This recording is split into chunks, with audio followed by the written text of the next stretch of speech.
supposed to. Lord, thank you for giving us a mindset of growth, and Lord, and blessing us with prosperity and peace and joy. Lord, I just want to give you thanks ahead of time, in advance, excuse me, Lord, for all the things that you are about to do in our business, in our families, in our faith lives. Lord, I just thank you again for the blessings and the honor you have given us, and all the things that are to come. In your holy name. All right, let me see this. Give me 1 second, guys. I'm gonna remake. We got to let some people in. I know I just let a bunch in, but I'm about to let some more in. Give me 1 second. Okay, bring them there. The host back so I could open it up on YouTube. So, all right, what's up, guys? So I'm not looking at the camera this morning, or we're not really doing a whole lot of screen sharing, or any screen sharing for that matter. But can you all hear me? Yep. Yes. Yeah. All right. Sure can. Cool. Well, guys, Art Williams, our founder.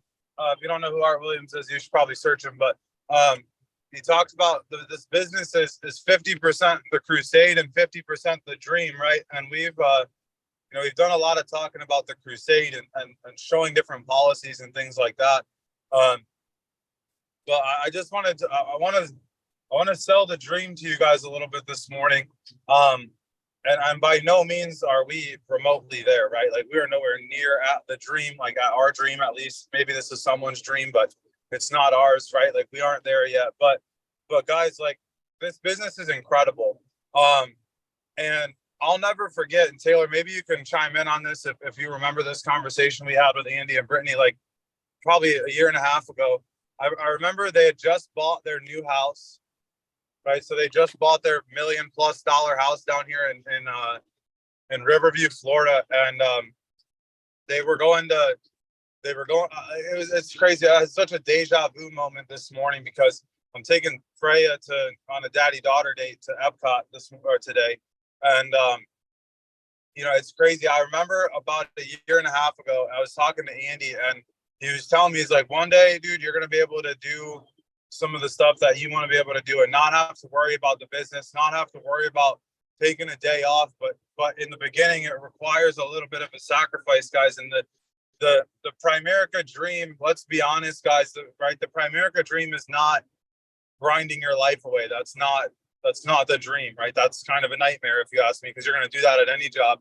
But for me, when we started Primerica, our goal was to make $1,000 a month, and I know some of you guys started with even smaller goals than that, and that's totally fine. There's nothing wrong with that, guys. But the right person is going to get introduced to Primerica, going to get introduced to what we do, and that $1,000 a month all of a sudden looks like nothing.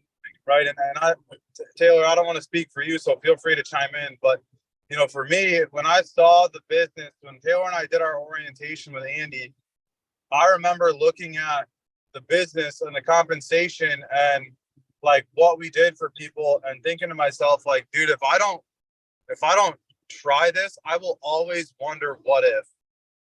Right. And guys, this morning I woke up, we got our bonus hit.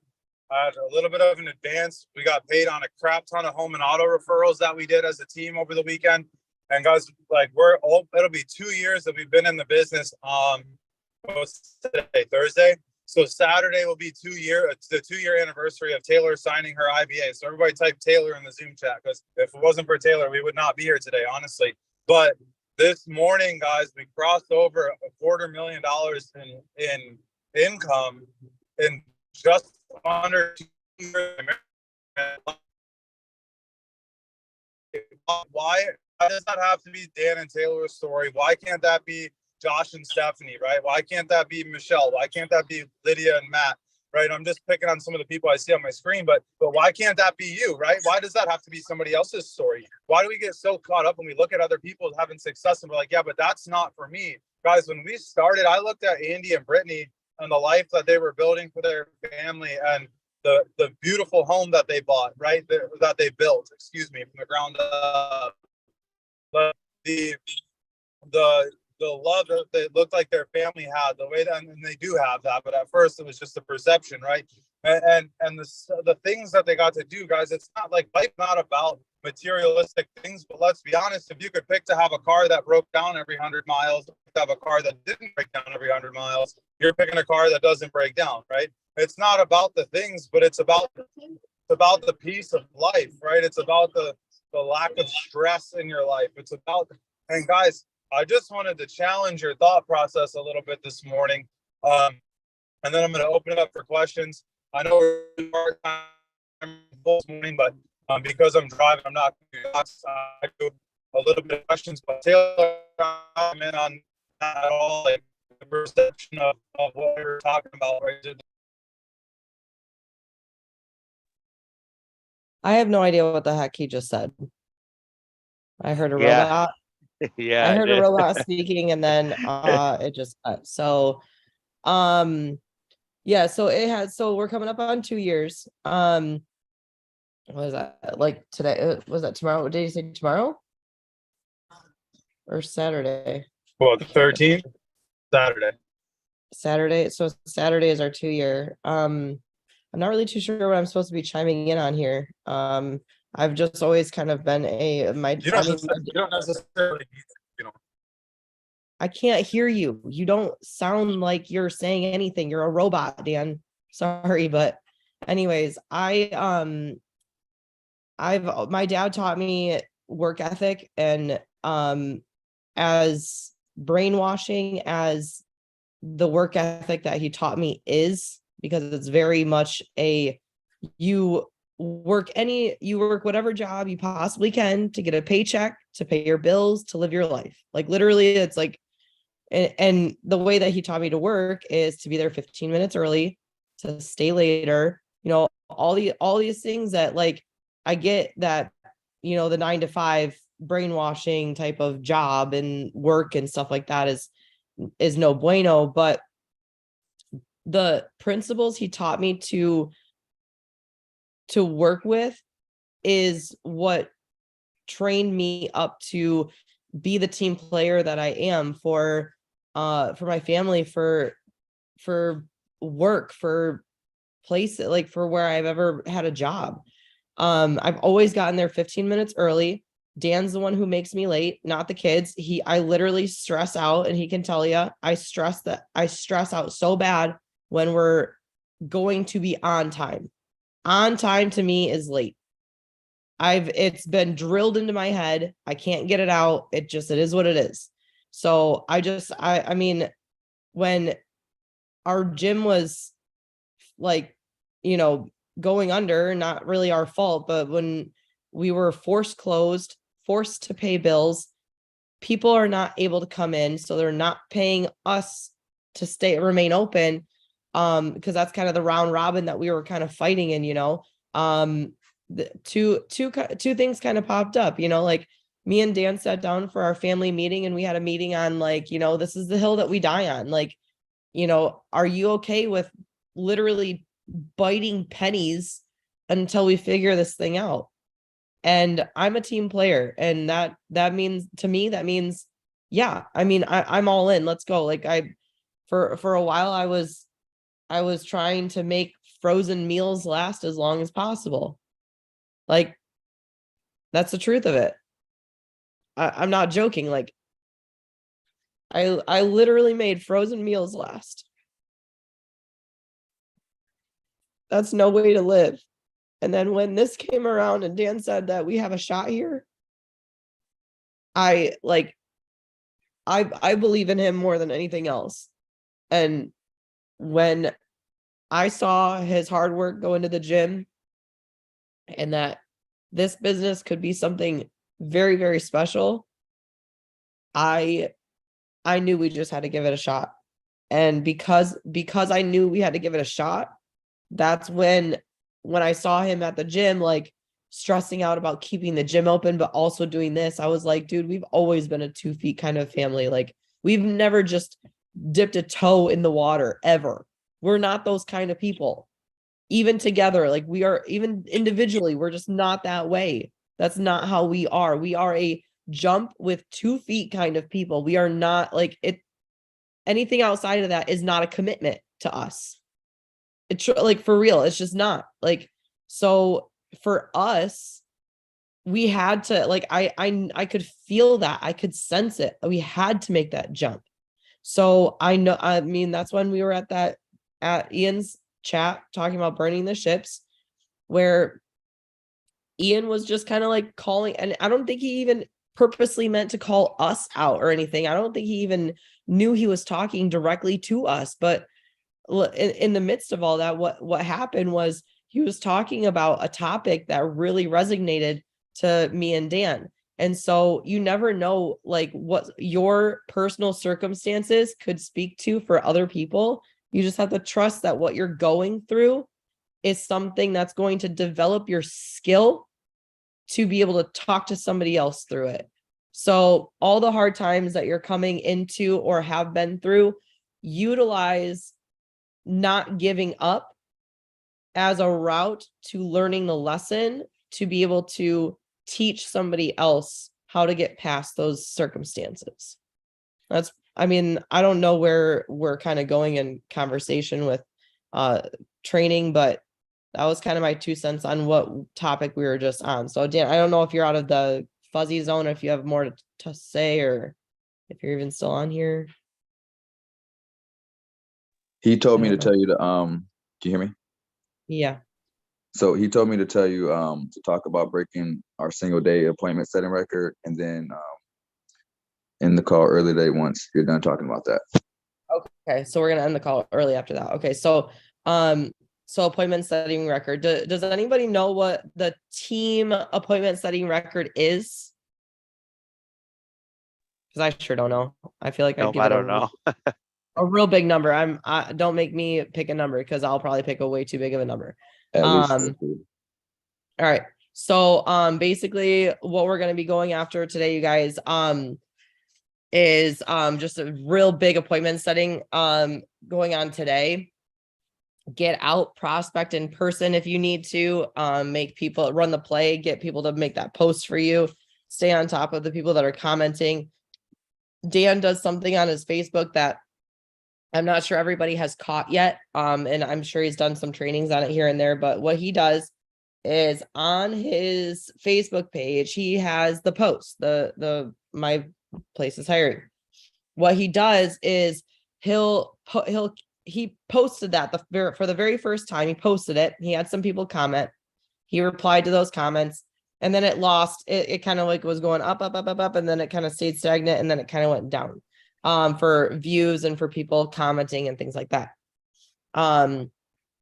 Plus, over time, you add friends to your Facebook. They're not going to scroll down your Facebook pages. They've got too much going on. If you've ever added somebody on Facebook, do you actually Facebook stalk every single person that you've ever added? I don't think so. Honestly, I don't. I don't even Facebook stalk pretty much any of my friends that have added me from the gym. But anyways, so because of that, what he does is he, in the corner, he actually hides that post. So that way, when people are scrolling through his Facebook, that they're not seeing that post way down there. You know, it's hidden. And then once in a while, he'll bring it out to play, and he'll unhide it and unshare it. And what will happen is he'll go and just like one of the comments or something on there, just to bring it active again, just to bring it up to the top of his page. And then all of a sudden, Facebook sees, like when you log into your Facebook and you go to your home screen, Dan's post is up there, and it's the first one you'll see, because there's like 200 comments on there and like 300 likes or loves or shares or whatever. So never underestimate just keeping the same post and just hiding it, and then just bringing it back alive every so often. Okay. So on your own personal pages, do that. But for your friends, go through your friends list, send out messages, ask, send the play message. If you don't have that, get with your trainer, because they have that.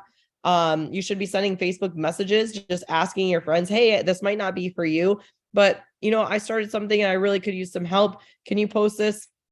If I send you a picture, will you post it?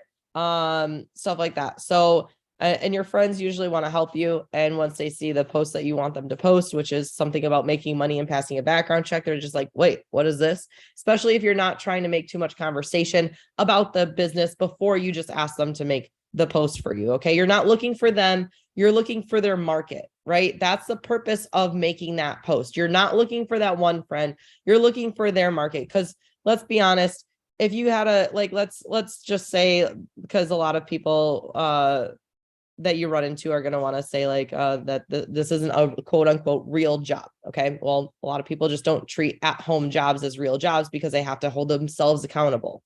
And a lot of people can't hold themselves accountable. Getting off that topic.